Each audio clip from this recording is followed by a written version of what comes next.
பிரான்சின் இல்து பிரான்ஸ் பொது போக்குவரத்து பயணிகளுக்கு ஒரு முக்கிய அறிவிப்பு வெளியாகியுள்ளது. இதுவரை பிளாஸ்டிக் அட்டையாக மட்டுமே கிடைத்து வந்த வருடாந்த நவிகோ பயண அட்டை கடந்த 2ஆம் திகதி முதல் அதிகாரப்பூர்வமாக கையடக்க தொலைபேசியில் பயன்படுத்தப்பட்டு வருகிறது. இந்த புதிய வசதியை பயன்படுத்த ஆண்ட்ராய்டு கையடக்க தொலைபேசியின் NFC சிப் வசதி மற்றும் ஆண்ட்ராய்டு பதிப்பு 8 அல்லது அதுக்கு மேற்பட்ட மென்பொருள் இருக்க வேண்டும். இல்து பிரான்ஸ் மொபிலிட்டிஸ் அதிகாரப்பூர்வ செயலியை பயன்படுத்தி சந்தா காலாவதியாகும் வரை காத்திருக்காமல் இப்போதே டிஜிட்டல் முறைக்கு மாற்ற முடியும் என அறிவிக்கப்பட்டுள்ளது.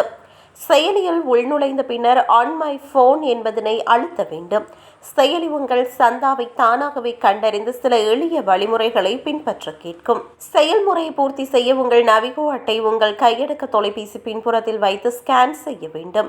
டிஜிட்டல் முறைக்கு மாறியவுடன் பழைய பிளாஸ்டிக் அட்டை உடனடியாக செயல் இழந்துவிடும்.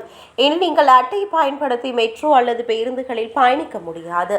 அதற்கு பதிலாக உங்கள் கையடக்க தொலைபேசியை மட்டும் பயன்படுத்தி டிக்கெட்டுகளை உறுதிப்படுத்திக் கொள்ளலாம். பாதுகாப்பு காரணங்களுக்காக கையடக்க தொலைபேசிகளுக்கு மாற்றினாலோ அல்லது தொலைத்து விட்டாலோ ஆன்லைன் வாடிக்கையாளர் போர்ட்டல் மூலம் உங்கள் உரிமைகளை புதிய கையடக்க தொலைபேசிக்கு மாற்றும் வசதி வழங்கப்பட்டுள்ளது. இந்த வசதி தற்போது ஆண்ட்ராய்டு பயனர்களுக்கு மட்டுமே கிடைக்கிறது. ஆப்பிள் சாதனங்களை பயன்படுத்தும் பயணிகளுக்கு இந்த வசதி இன்னும் கிடைக்கவில்லை என்பது குறிப்பிடத்தக்கது.